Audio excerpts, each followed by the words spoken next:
आज हम उपदेशामृत का पहला श्लोक करेंगे। कृपया मेरे पीछे दोहराएंगे श्लोक को। वाचो वेगम मनसा क्रोध वेगम,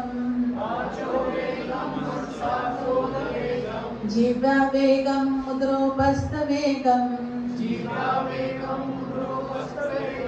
एतान वेगान यो विषहेत धीरा, सर्वामपि मां पृथ्वीं स शिष्यात्।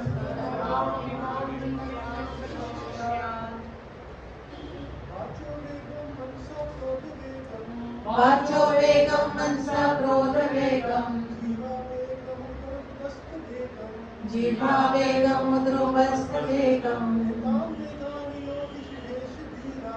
एतान वेगान यो विषहेत धीरा,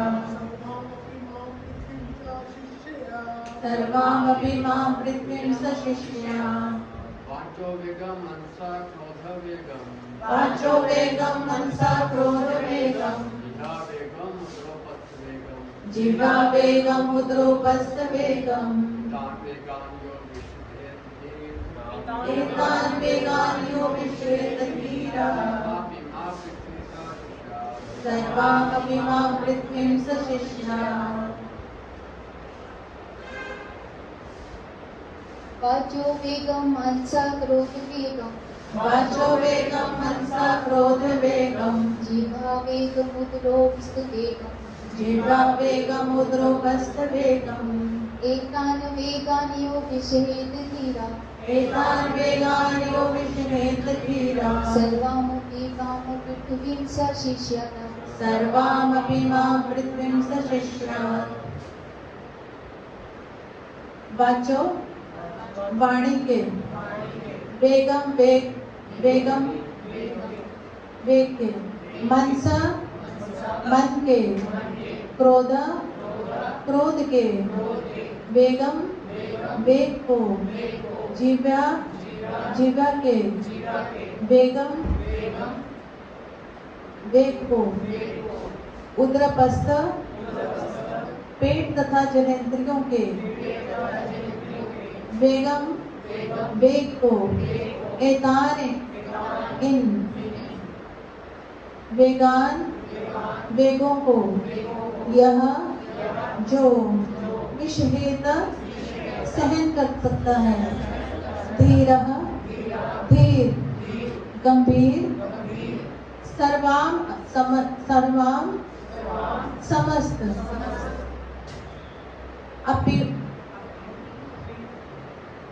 अपि निश्चय ही, इमाम इस पृथ्वी संसार, सह वह व्यक्ति, शिष्यात् शिष्य बन सकता है।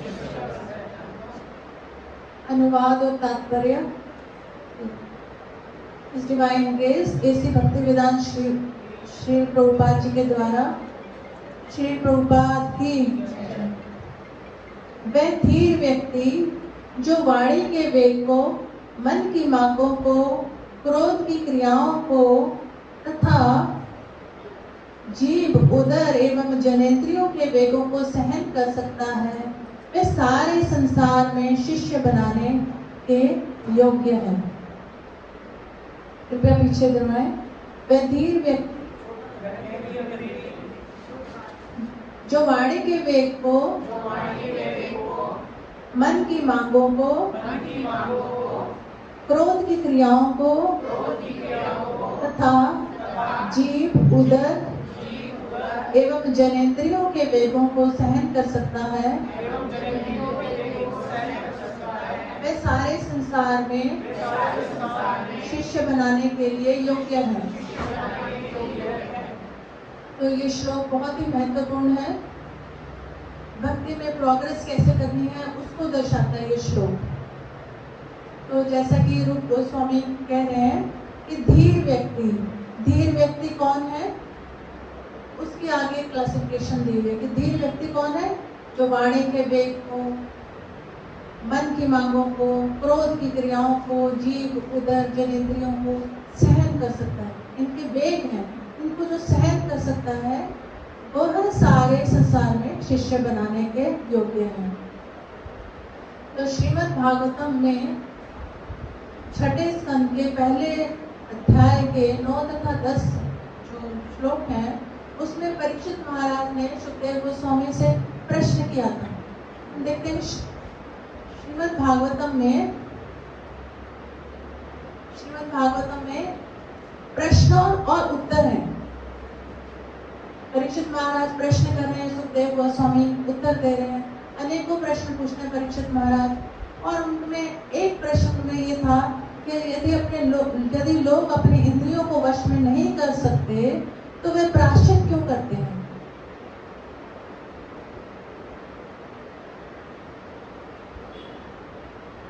जो भक्ति है उसका मूल जो हमें भक्ति में आगे जो चीज बढ़ाती है वो क्या है, मूल कारण ये होता है कि हमें अपने मन और इंद्रियों को वश में करना है। और मन और इंद्रियों को कैसे वश में किया जाए,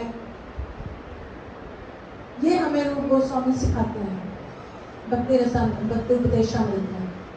तो वो कहते हैं कि अगर एक चोर है, मान लो एक चोर चोरी कर रहा है, हालांकि उसको मालूम है कि चोरी करना एक गुनाह है, उसको चोरी की सजा दी जाएगी, उसको जेल होगी, उसको चोरी की सजा दी जाएगी, उसके बाद भी वो चोरी करता है ना।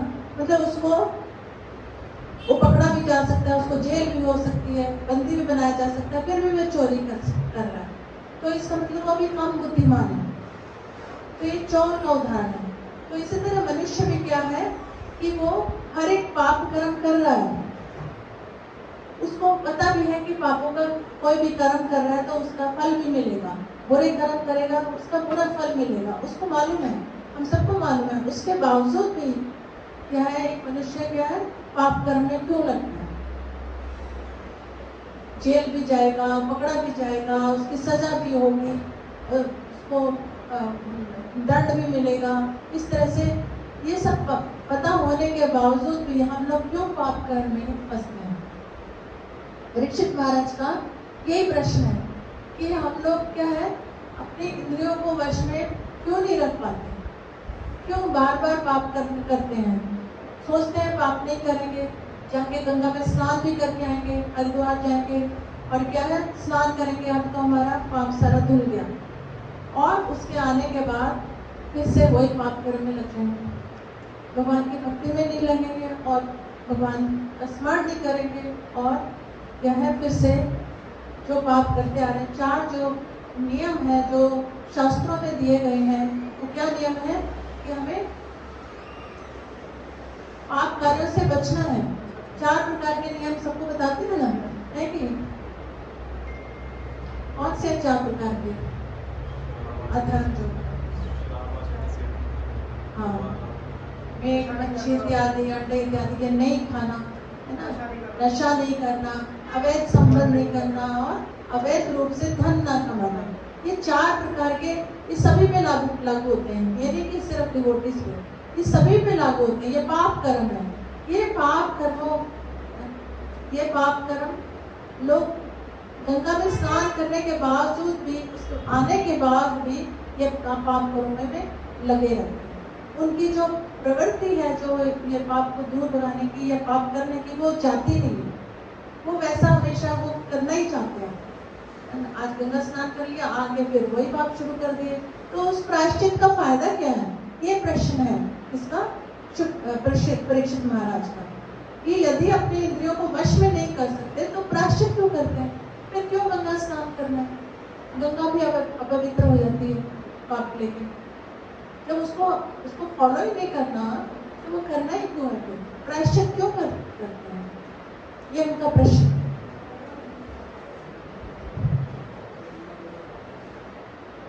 जब बुद्धिमान व्यक्ति कानून की किताब तथा शास्त्रों से सुनता है कि चोरी करना अच्छा नहीं है, तो चोर पकड़े जाने पर दंडित होता है, तो वह चोरी से दूर रहता है। इस तरह से कम बुद्धिमान व्यक्ति हो सकता है पहले पकड़ा जाए और दंडित हो ले, तब जाकर वह सीख पाए कि चोरी नहीं करनी चाहिए। इनका जो गुप्त और मूर्ख व्यक्ति है वो क्या है, सुनेगा भी, अनुभव भी करेगा, उसको सजा भी हुई है, उसके बावजूद भी वो क्या करेगा, फिर से उसका मन चोरी करने को करता है। हम लोग डिवोटीज बनने की कोशिश तो करते हैं, प्रयास कर रहे हैं, पर फिर से हम लोग ये पाप पूरे कार्य में फिर बन जाते हैं। इस तरह और मनुष्य भी जनरल पब्लिक में हम देखते हैं, तीर्थ स्थानों में जाएंगे और फिर से आके फिर से वही पाप कर्म शुरू कर देंगे। तो इसका फायदा क्या है, इस प्रायश्चित का क्या फायदा है? ऐसा व्यक्ति प्रायश्चित करता भी है, पर करता भी रहता है और दंडित भी होता रहता है। अगर हमें पुलिस ना भी पकड़े, हम चोरी करते हुए या पाप करते हुए ना भी पकड़े, तो भी एक और लॉ, एक तो लॉ होता है जो गवर्नमेंट ने बना दिया है ना, कानून जो हमें गवर्नमेंट दे दिया, एक कानून वो है, और एक कानून जो है जो भगवान के द्वारा बनाए गए है ना, वो भगवान द्वारा कानून जो बने हैं उनमें ये 4 पाप कर्म शामिल है। तो इन पाप कर्म करेंगे, हम ये पाप कर्म करेंगे तो उसका दंड अगर हमें गवर्नमेंट नहीं भी दे रही है, ना भी पकड़े जाए, तो भगवान के द्वारा हमें दंडित किया जाएगा। तो पहले ही हम लोग दंडित हैं, क्या है, इस भौतिक संसार में है, ये हमारा एक दंड है। भौतिक संसार, जन्म मृत्यु का जो संसार है, इसमें हम लोग आ गए हैं और ये हमारे लिए एक दंड है, क्योंकि यहाँ पे जन्म है, मृत्यु है, बुढ़ापा, बीमारियां हैं और 3 प्रकार के क्लेश हैं, जिससे हम दिन प्रतिदिन जूझते रहते हैं, तंग होते हैं। तो ये जो हमारा भौतिक शरीर है, ये हमें एक दंड के रूप में मिला हो और बार बार हर एक योनियों में हमें जाना पड़ता है, मटेरियल बॉडीज लेनी पड़ती है। भाई ये शरीर, अब दूसरा शरीर, तीसरा शरीर, ये हमें बार लेने पड़ते हैं। ये हमारे लिए एक दंड है। क्यों दंड मिल रहा है? क्योंकि हम पाप कार्य भी कर रहे हैं और एक है कि हम भगवान से विस्मृत हो गए, भूल गए भगवान को।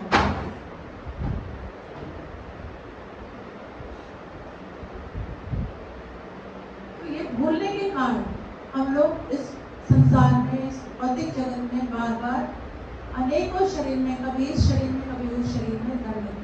तो हमने अभी जो इसकी ट्रांसलेशन में हमने पढ़ा था कि एक धीर व्यक्ति कौन है, जो, अगर हम गीता का श्लोक लेंगे, देखेंगे कि देहिनाम यथा देहे कौमारं योगनं जरा तथा देहांतर प्राप्तस्य धीरस्थित्य न मूढ़ते। धीर व्यक्ति कौन है? जिसको क्या मालूम है कि देहिनाम यथा देहे कौमारं योगनं जरा, ये जो देह है बार बार बदलती है, इसी शरीर में बदलती है। पहले हम छोटे थे बचपन में, उसके बाद बदलती है युवावस्था से फिर प्रौढ़ावस्था, फिर वृद्धावस्था और इस तरह से फिर मृत्यु। ऐसे 6 प्रकार के इसमें रूपांतरण होते रहते हैं इस भौतिक शरीर में। जो व्यक्ति ये जानता है और ये भी जानता है कि ये शरीर जाने के बाद एक और शरीर लेना अवश्य है, एक और शरीर मिलेगा, आत्मा कभी मरती नहीं है। भगवत गीता का जो दूसरा अध्याय है, पूरा यही गीता का सार है कि मैं इस शरीर नहीं हूँ, मैं आत्मा हूँ। जब हम ये जान लेते हैं कि मैं शरीर नहीं, मैं आत्मा हूँ, इसको क्या कहते हैं? इसको ट्रू नॉलेज कहते हैं कि वास्तविक जो ज्ञान है वो क्या है? मैं शरीर नहीं हूँ, मैं आत्मा हूँ। जो ये नहीं समझ रहा इस बात को, वो क्या है? अभी वो अंधकार में है, अभी वो अज्ञानता में है। अज्ञानता क्या है? मैं शरीर हूँ। जो अपने आप को शरीर मानता है वो अज्ञानता है, जो अपने आप को आत्मा मानता है वो क्या है? एक ज्ञान, उसको ज्ञान है। इसको गीता का सार यही है, गीता का सार कि मैं शरीर नहीं, मैं आत्मा हूँ और आत्मा को मारा नहीं जा सकता। मैंने छिंदती शस्त्राणी न दहती पावकम, उसको न शस्त्रों से, न हाथ से, न क्लेदंती आंखों, न शोषती मारुता, न हवा से, न उसको गीला किया। इसी तरह से आत्मा को मारा नहीं जा सकता, उसको नापा तोला भी नहीं जा सकता। इतना सूक्ष्म है आत्मा कि उसको हम नाप भी नहीं सकते। जो हमारा बाल का जो अगर भाव है, उसका अगर हम 10,000वां हिस्सा कर लेंगे, इतना छोटा है, इतना सूक्ष्म है, उसको हम कैसे देख सकते हैं? उसको हम नाप तोड़ तो दूर की बात है, उसको हम देख भी नहीं सकते। तो आत्मा का ये इतना सूक्ष्म है और यही मैं हूँ। हम इतने सूक्ष्म हैं आत्मा के रूप में, और पर देखो हमारा जो अहंकार कितना बड़ा है। हम बिल्कुल नगण्य बिल्कुल सूक्ष्म चीज है जो भगवान का एक अंश है, पर जो हमारा अहंकार है वो हमें भगवान से ही दूर कर देता है कि भगवान को ही भूल जाए, है ना। इस भौतिक जगत में हम कुछ समय के लिए यहाँ पे हमें डाल दिया गया है, कारागार, एक कारागार है, दुर्ग है। कुछ समय के लिए हमें यह डाल दिया गया है कि शरीर से वो शरीर, उस शरीर से वो शरीर, जब तक कि हम भगवान को स्मरण ना करके भगवान का असली हमारा संबंध क्या है भगवान से, उसके ऊपर कार्य ना करके, पहले तो समझना संबंध क्या है भगवान से। मैं, यही सबसे बड़ा संबंध है कि मैं एक भगवान का अंश हूँ, मैं वो आत्मा हूँ और भगवान का अंश हूँ। ये हमारा संबंध है भगवान से। फिर अभिदय, उसके लिए क्या करना है मुझे, ये तो मुझे पता चल गया कि मैं, मेरा भगवान से क्या संबंध है, मैं उनका अंश हूँ, पर मुझे अब करना क्या है। और फिर प्रयोजन, वो जो हमारे सामने गोल आ गया, हाँ करना क्या है, भगवान की भक्ति करना है। भक्ति मतलब प्रेम पूर्वक सेवा करनी है। तो जब भी हम, ये जो ग्रुप है मोस्टली सेवा वालों के लिए बनाया गया है, तो जब भी हम सेवा करें तो हमें ये प्रेम पूर्वक सेवा, धक्के से नहीं, प्रेम, मुझे भगवान से प्रेम है, प्रेम जब हो जाएगा तो ये हमारा गोल ही होना चाहिए कि मुझे किस प्रकार भगवान की प्रेम में प्रेम प्राप्त हो जाए। तो उसके लिए जो करना है वो हमारा अभिधेय है। तो जब हम ये संबंध, अभिधेय और ये प्रयोजन को समझेंगे तो क्या है, हम फिर सेवा में अपने आप ही भागेंगे। सेवा के लिए बहाने नहीं बनाएंगे, है ना, क्योंकि हम वो सेवा किसके लिए कर रहे हैं, अपनी शुद्धि के लिए कर रहे हैं। जो भी हम सेवा मिली है वो हम क्या है, अपनी शुद्धि के लिए कर रहे हैं, किसी और के लिए नहीं कर रहे। या किसी अथॉरिटी ने कह दिया तो कर रहे हैं, या किसी मजबूरी में कर रहे हैं, या जो लोग घर से समय निकलेगा थोड़ा बाहर निकल जाते हैं उससे कर रहे हैं, कोई बहाना नहीं। जब तक ये सब बहाने होंगे तब तक क्या है, हमें कृष्ण प्रेम नहीं मिलेगा। तो जो हमारी जो हमें सेवा मिली होती है उसमें हमें पूरे क्या है, दिल से, वो पूरे मन से, तभी हमारे मन और इंद्रियां हमारे कंट्रोल में। तो यही हमें रूप गोस्वामी कहते हैं कि किस तरह से मन और इंद्रियों को हम भगवान की सेवा से कंट्रोल में कर सकते हैं, हम प्रैक्टिस कर सकते हैं। हम उसका जैसे जीवा से अभी बताएंगे ना, जीवा वेगम, जीवा को कैसे कंट्रोल कर सकते हैं, है ना, और जो हमें इंद्रियां तंग कर रही हैं उसको कैसे कंट्रोल में कर सकते हैं। ये सब ये कैसे कंट्रोल में होंगे, वो भगवान की भक्ति से ही होंगे। जब तक हम सेवा में नहीं लगेंगे, चाहे वो जीवा की सेवा हो, 16 यहाँ पे सब 16 माला करने वाले हैं, है ना, जीवा से हम सेवा कर रहे हैं। प्रथम सेवा क्या है, जीवा से, जीवा सेवन मुखी जीवा दो, जो जीव से हम लोग सेवा कर सकते हैं ना। क्या, हरे कृष्णा कृष्णा कृष्णा हरे हरे, हरे राम राम राम हरे, ये एक सेवा है। तो इस तरह से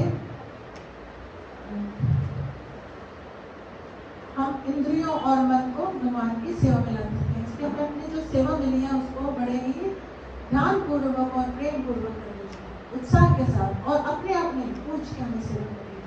अपने आप से किसी सेवा में नहीं लगना चाहिए, उसका फल नहीं मिलता है। थॉट जो हमें सेवा कहते हैं, जो हमें वही सेवा करनी चाहिए। तो सिर्फ हम जब भी कर रहे हैं और सेवा में ना लगे वो भी ठीक नहीं। जब का मतलब ही ये है कि हे राधा माधव, हरे मीन्स राधा रानी, हे राधा माधव मुझे अपनी सेवा में लगाओ। पर हम जब करते रहेंगे कि सेवा में नहीं आना है, तो वो हम एक तो हम इतने जन्मों के पाप उठा रहे हैं, इतने पाप कर रहे हैं, ये भी है, अभी कंटिन्यू भी कर रहे हैं।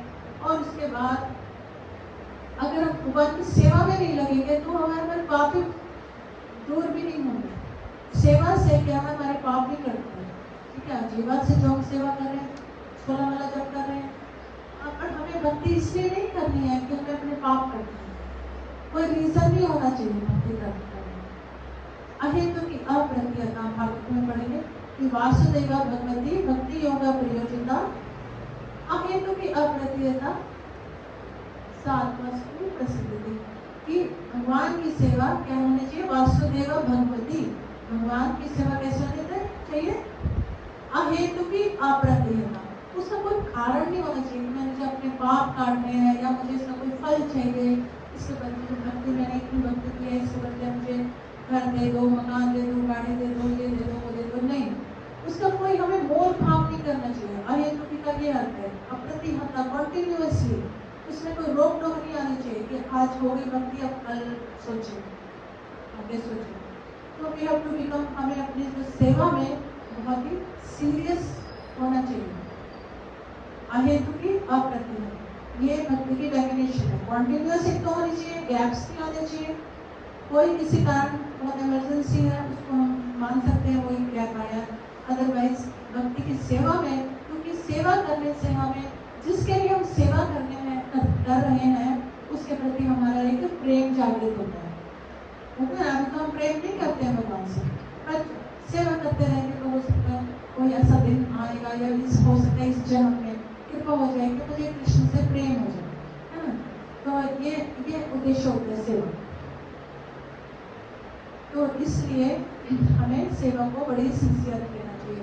तो हम बात कर रहे थे कि किस तरह से जो प्रायश्चित कर लोग करते हैं पर फिर से आके दोबारा पाप कर्मों में लग जाते हैं। ये केस किसके बराबर है? जैसे हाथी है, हाथी जाता है नदी में स्नान करता है और जब बाहर आता है तो क्या है, वो दोबारा से अपने ऊपर धूल मिट्टी डाल देता है। इसको क्या बोलते हैं? हाथी मत्ता स्नान। ये दोबारा हमने गंगा स्नान किया और बाहर निकल के फिर से पाप कार्यों में लग गए, इसको बोलते हैं ये हाथी मत्ता स्नान, ये हाथियों के हाथी स्नान के बराबर। तो इसलिए हमें बड़े ही ध्यानपूर्वक इस बात को समझना है। तो हमारे आचार्य इस बात को समझाते हैं कि किस तरह से इस जो हाथी मत्ता स्नान है इसका करने का फायदा क्या हुआ। उनका भी स्नान कर लिया, उसका फायदा किया जब बाहर आके फिर से आप कार्य करें। तो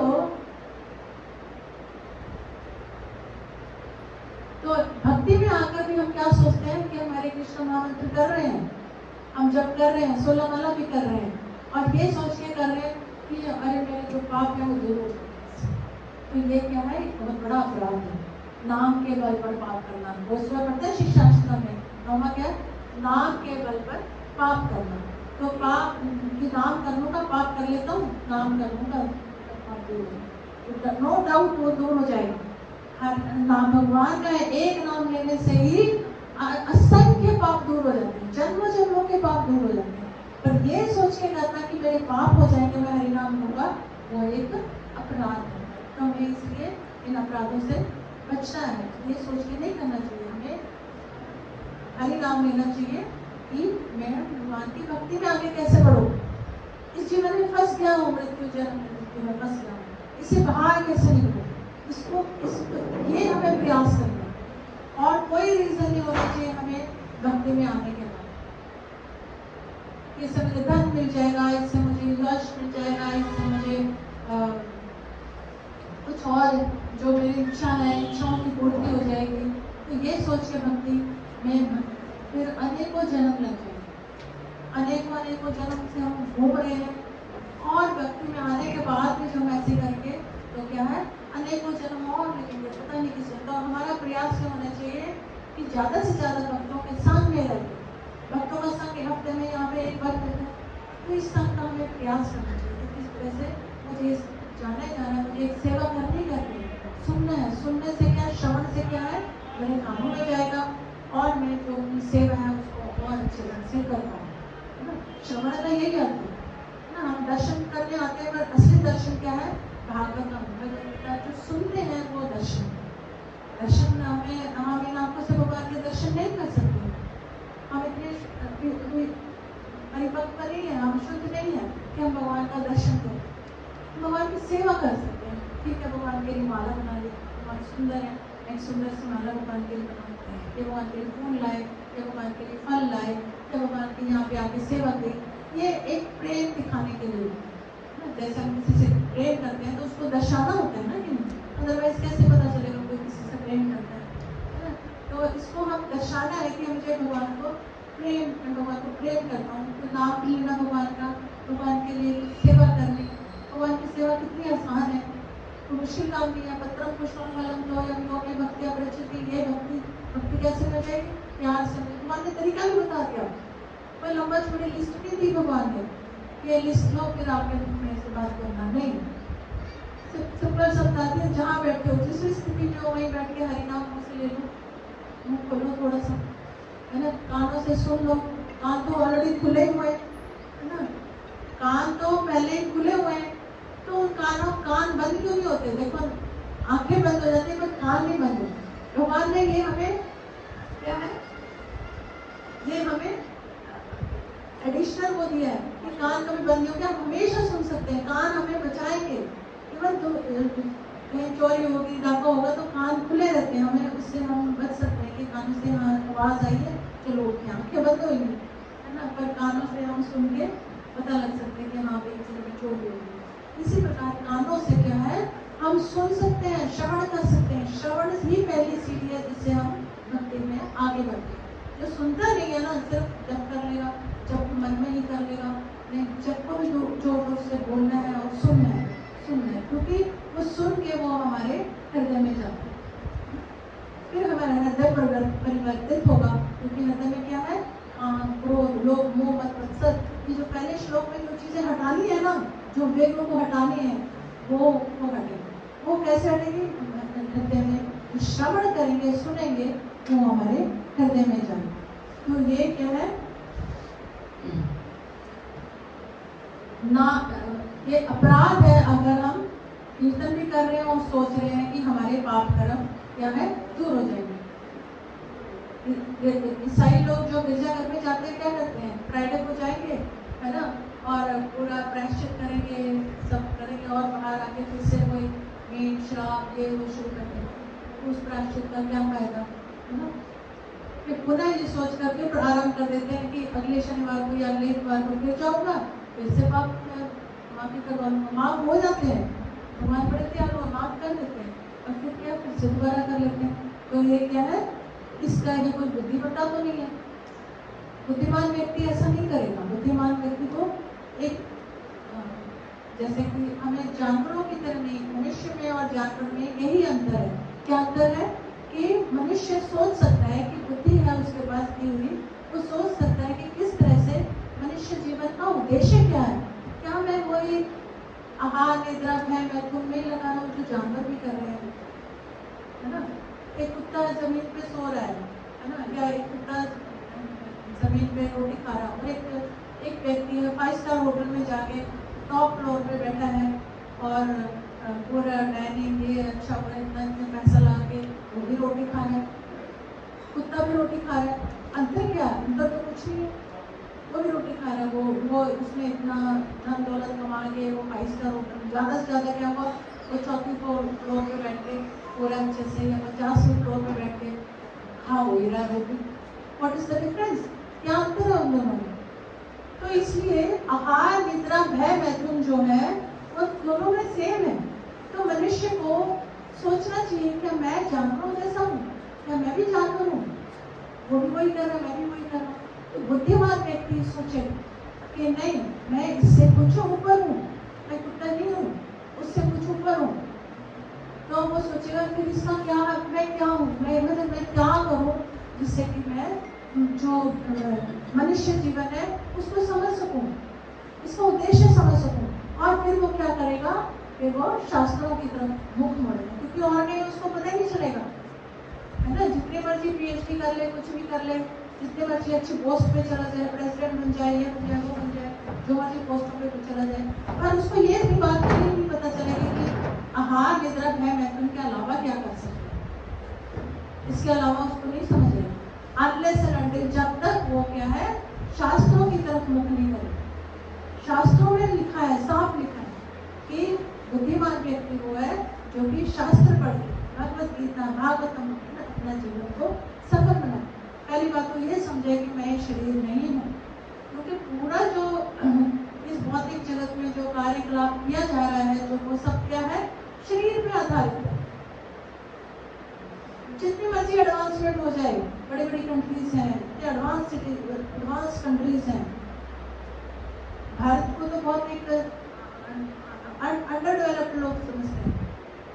और भारत जो है वो भक्ति में एडवांस है। यहाँ पे बड़े बड़े ऋषि मुनियों ने यहाँ पे स्वयं भगवान जन्म लिया और यहाँ पे कितने बड़े बड़े ऋषि मुनि भागवतम भगवत गीता पढ़कर और उन्होंने औरों का भी उद्धार किया, संसार का भी उद्धार किया। प्रभुपाद जी ने स्वयं पूरे वर्ल्ड में जाके उद्धार किया। तो हम ऐसे नाम तो नहीं कर सकते हैं कि एडवांसमेंट किसको कहते हैं। एडवांसमेंट का मतलब ये नहीं है कि किस तरह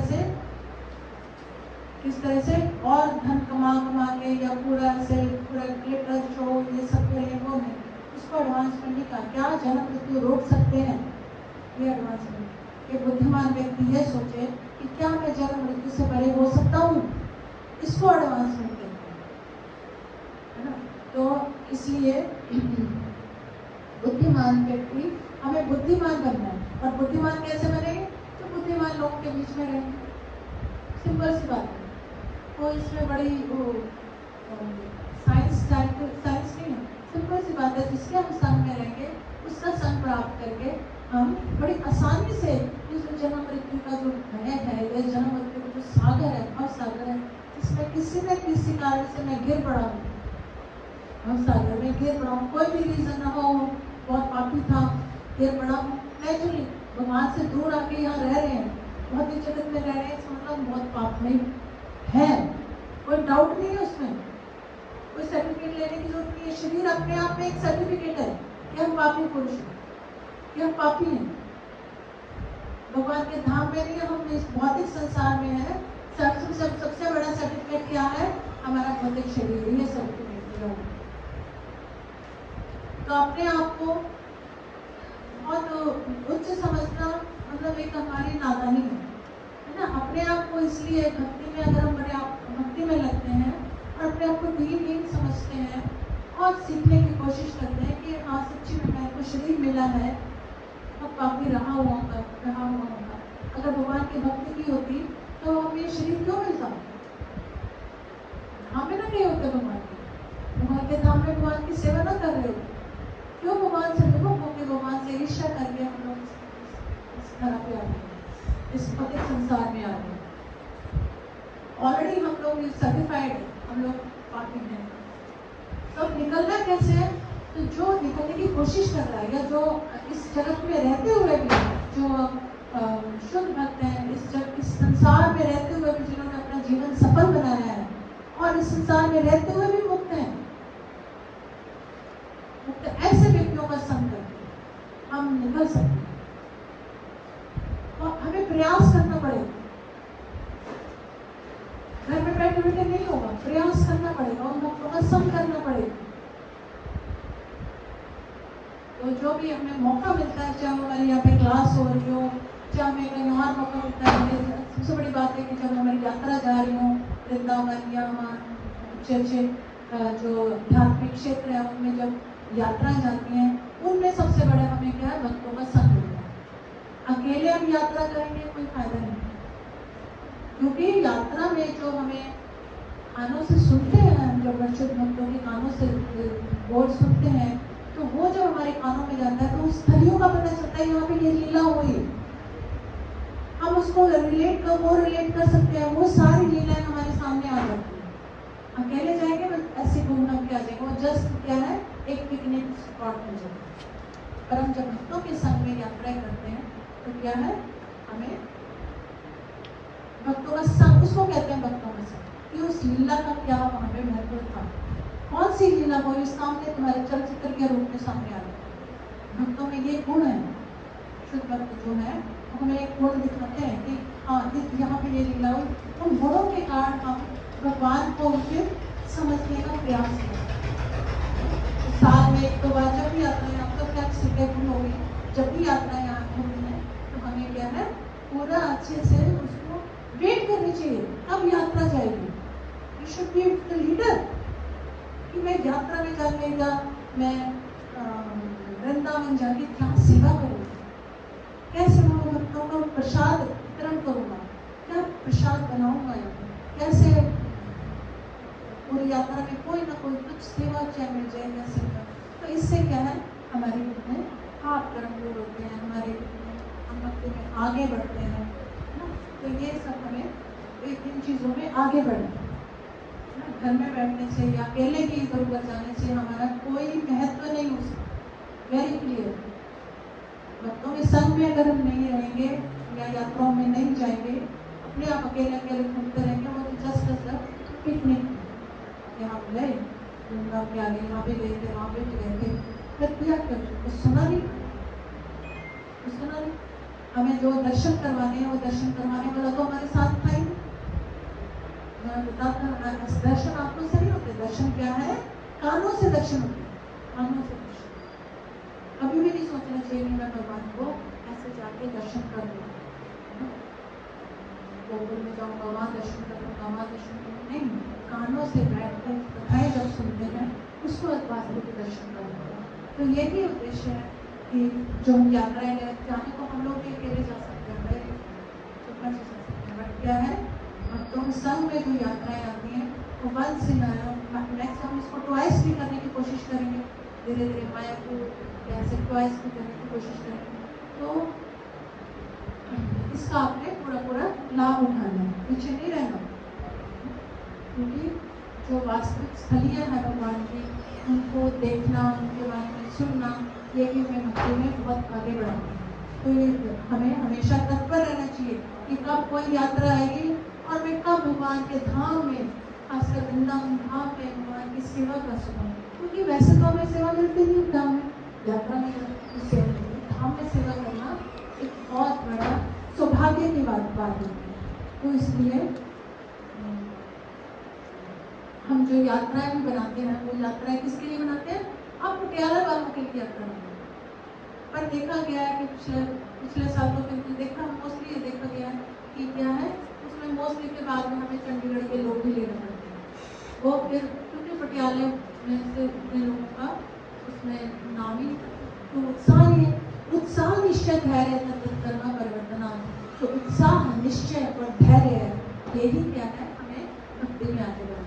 तो पटियाले को कैसे हमें आगे बढ़ाना है? आप लोगों को क्या आगे आना है?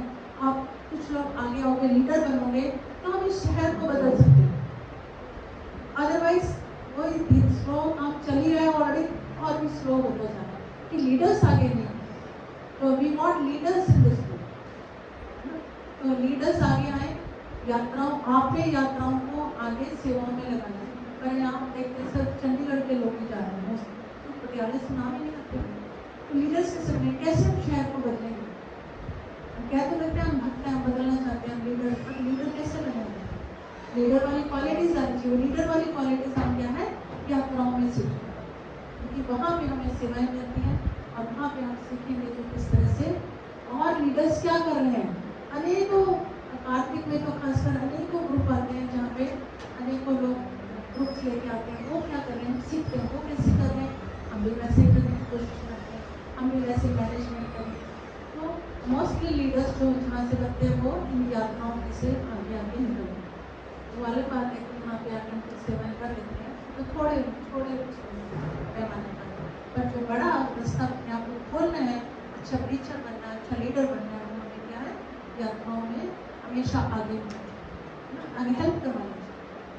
जो आपको देख पा रहा है उसकी हेल्प, जो और लोग जा रहे हैं, सीनियर डिवोटीज की सेवा करने का मौका मिलता है, अनेक चीज़ है। तो इसको हम यहीं तक करेंगे आज। किसी का कोई प्रश्न है तो वो ले सकते हैं।